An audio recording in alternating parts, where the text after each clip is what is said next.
I seem to have recorded a whole video in some kind of double speed. Not really sure what happened there. I won't go through the whole video, but I wanted to talk about quickly. I usually do a reading at the beginning of the week. I want to continue this, but I don't always want to put cards for it because I think there's lots of different ways, lots of information out there. So it's Monday the 4th of November, which today is the first quarter. So remember, if you only use new and full moons, I would suggest you start using the quarter moons as well. There's 8 moon phases in general, but I tend to use just the 4. So you have the new moon, a week later you have the first quarter, the next week you have the full moon, so 2 weeks between the new moon and full moon, and then you have a week after the full moon you have the new moon, the last quarter, and then you have the new moon again. So that's a 4-week cycle. Now the quarter moons are all about action. So often in the dark side of the moon we can't actually see it very clearly. We can't actually know what's happening, and it can be confusing because you can't see it's dark. And for 2, we don't always, people often say, "Oh, I don't know what the new moon is about. Nothing's hit me."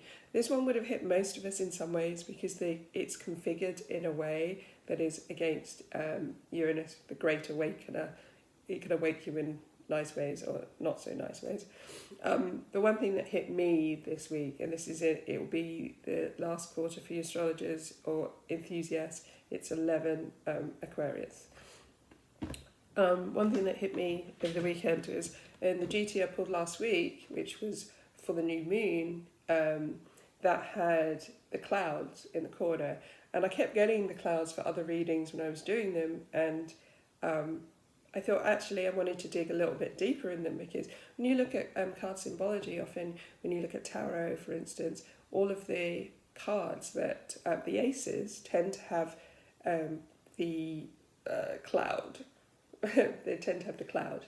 They come out from the cloud. They're handed in, and the whole idea is they're gifts from God, gifts from a God, whatever you believe in. But then you have a lot of different, and a few others. Clouds are seen as negative, cloudy thoughts, mental illness. They can be seen as confusion, chaos, because confusing, when we see something as confusing, we can feel it's very chaotic for ourselves. We're used to seeing things and being able to plan it when you can't see that. But also, if you look at different cultures, when I was looking it up, it's a symbol of transition. It can be a symbol, it's water and air, and so that can be very intuitive. And the idea that the gods could live on the cloud. And if you're of my age, you would have thought of monkey magic, who travelled on clouds. Yes, anyone now is probably going Tripitaka. So there's lots of different, clouds mean a lot of different things, and sometimes we just see it's confusion, but the confusion can lead us to somewhere. Sometimes we look at it as a negative thing, but sometimes we need that confusion. Sometimes if we don't have that, we can't see the gifts that are behind it. We can't go through the transformation, and sometimes we don't need to see it right now. We need to be confused. We need to be able to sit back and maybe work our way through it, because obviously air is mental.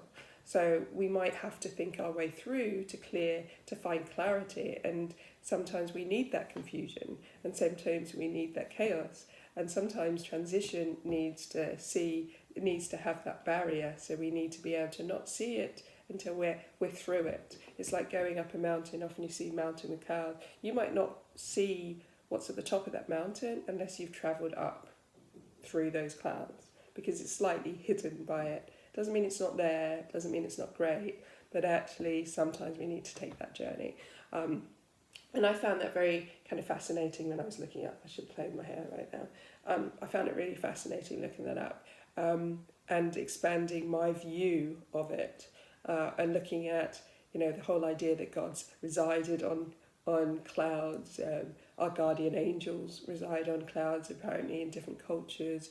The meaning is so broad, but actually if you just take on that one kind of confused, and it's often in divination you see, it's cloudy thoughts, but actually sometimes the clouds can assist us. So I want you to take that through this week, that yes, the clouds will begin to clear, but we might still be in from the new moon to here and through the week, still having that, going through that confusion and that a little bit feeling chaotic and not really understanding which direction we should go. Doesn't necessarily mean it's a bad thing. And that's really all I wanted to say on this week. So watch that clear, but also understand whilst you're in it that this is a transition, and what you're going to see at the end is going to be very good for you.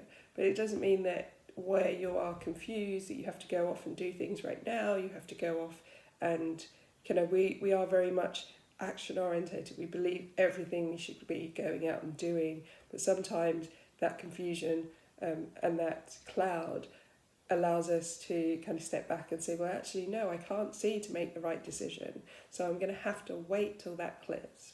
And sometimes it can be as simple as that. So that's my message for this week. Let me know how you found it. Hope you're having a great.